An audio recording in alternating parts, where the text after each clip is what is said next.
becoming aware of what I'm thinking, and I'm unleashing my imagination.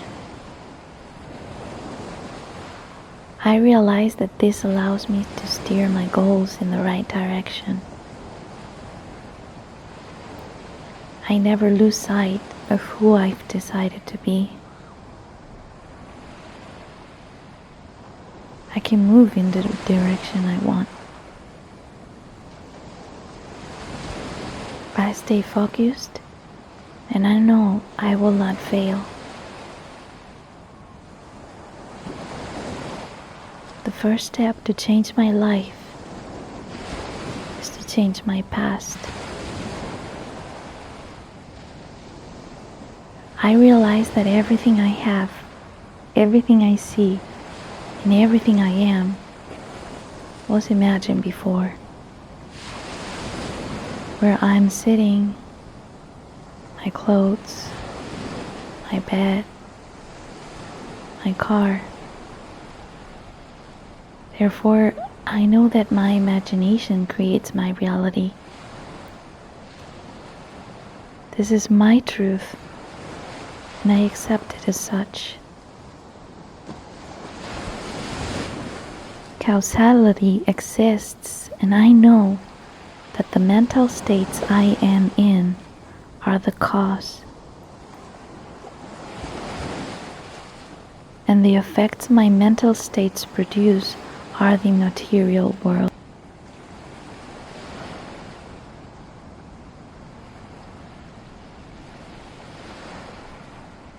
When I tell myself what I want, I don't look for a way to get there, nor the means to achieve it. I go directly to the feeling of having it. I think from that place, and that's when I realize that my adventure begins. That's where I realize that I am life.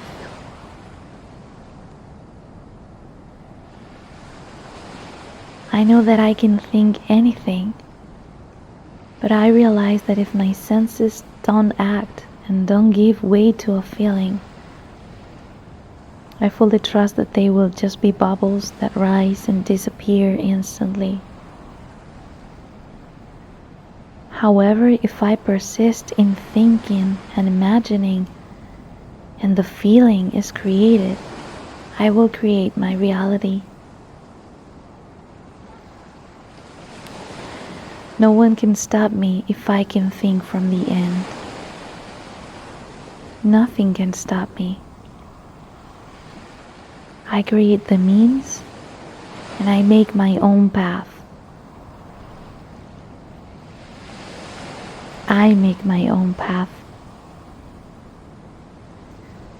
It doesn't matter what I've been or what I appear to be now. The only thing that matters is asking myself, what do I want? I know that the world is a manifestation of the mental activity that happens within me. So I strive to determine and control the end results from which I think. What a relief is to know that everything I experience is the result of my own belief. That I am the center of my circumstances, and that if I change, my external world must also change. It is a law.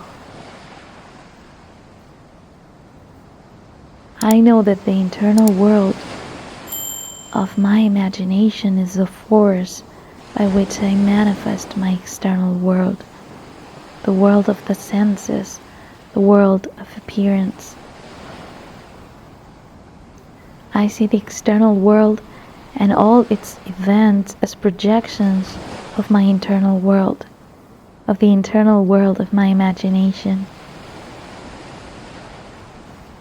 To me, everything is a manifestation of the mental activity that happens in my imagination.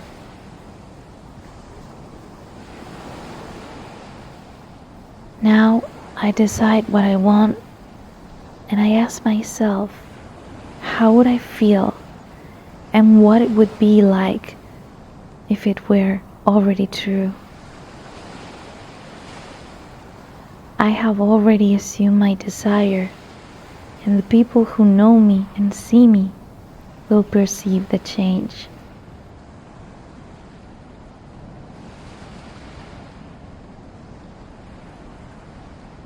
My environment echoes and reflects what I've assumed. This makes me feel very good because I hear friends, family, colleagues. I hear them commenting on the change they see in me, and the happiness on their faces reflects my state of abundance and expansion. This is now my new state, which I carry every day, and the feeling becomes natural.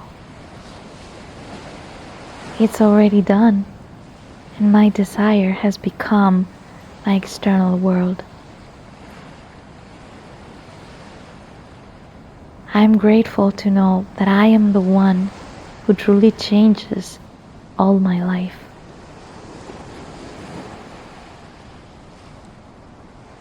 My reality, my external world is like a garden where I change the fruits through the seeds or thoughts I plant.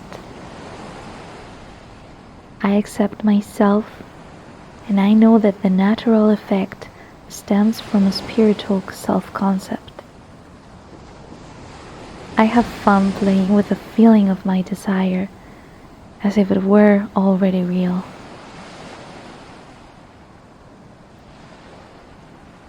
I look around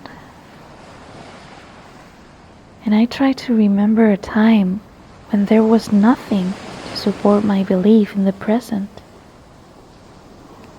I just had a thought, and I dreamed of having what is now mine someday. I found that the Creator is my own incredible human imagination.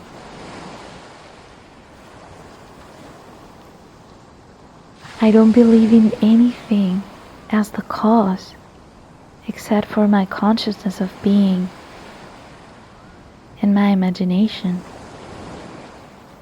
I don't believe in anything as the cause, not even the things that seem to help bring my invisible act into existence. My consciousness and imagination moved everything and everyone.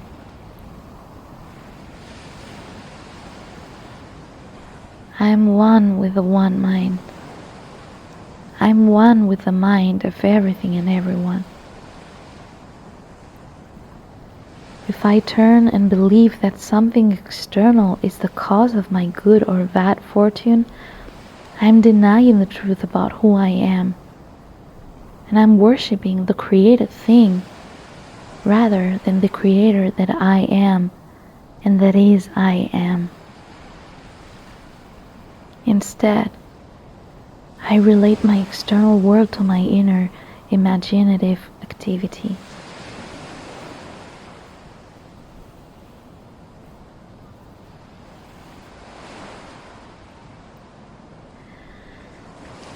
I don't give anyone the power to create anything in my reality. Consciously or unconsciously, everything was called by me. I don't give my attention or acceptance to any state that doesn't match my ideal state. I also don't keep anyone in my inner world in any state that doesn't match their ideal state. I think from the end and not of the end. I think from it, and my inner conversations are from my fulfilled desire.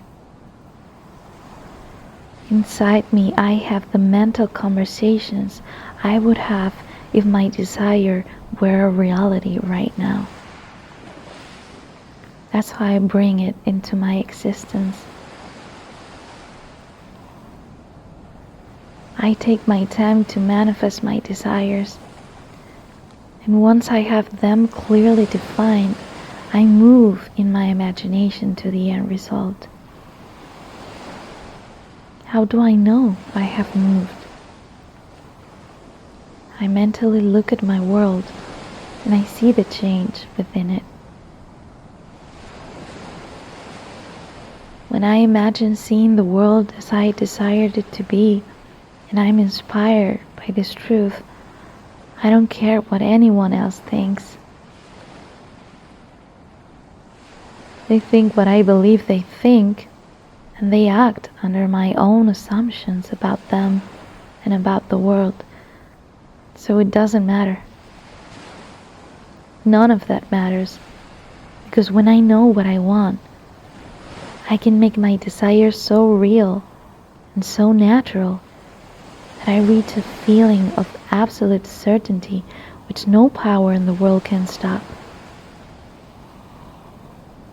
When that feeling is mine, I don't ask anyone if what I've done is right or wrong. I've done it, and that's absolutely all I need. I give thanks, and I'm grateful for everything, as if I already have it, because I already have it.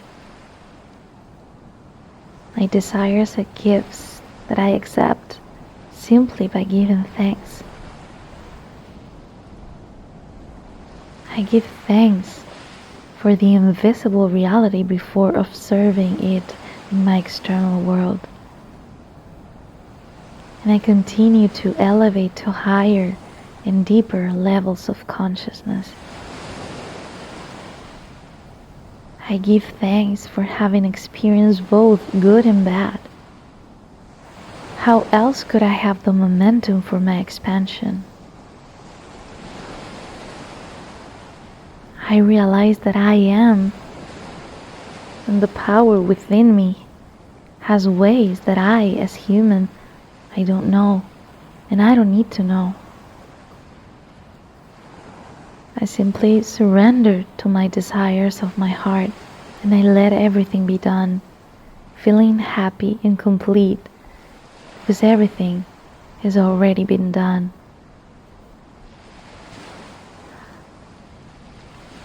I'm grateful for every desire that's been given to me,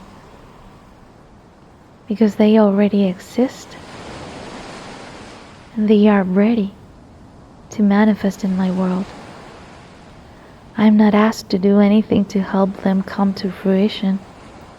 Only one thing is asked of me: to free myself from any doubts and fully accept them as if they were a gift from a loved one.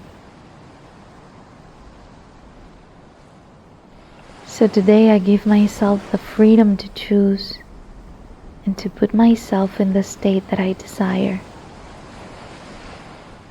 Today I choose what I will encounter in my world, and it's only noble and good for myself and for everyone.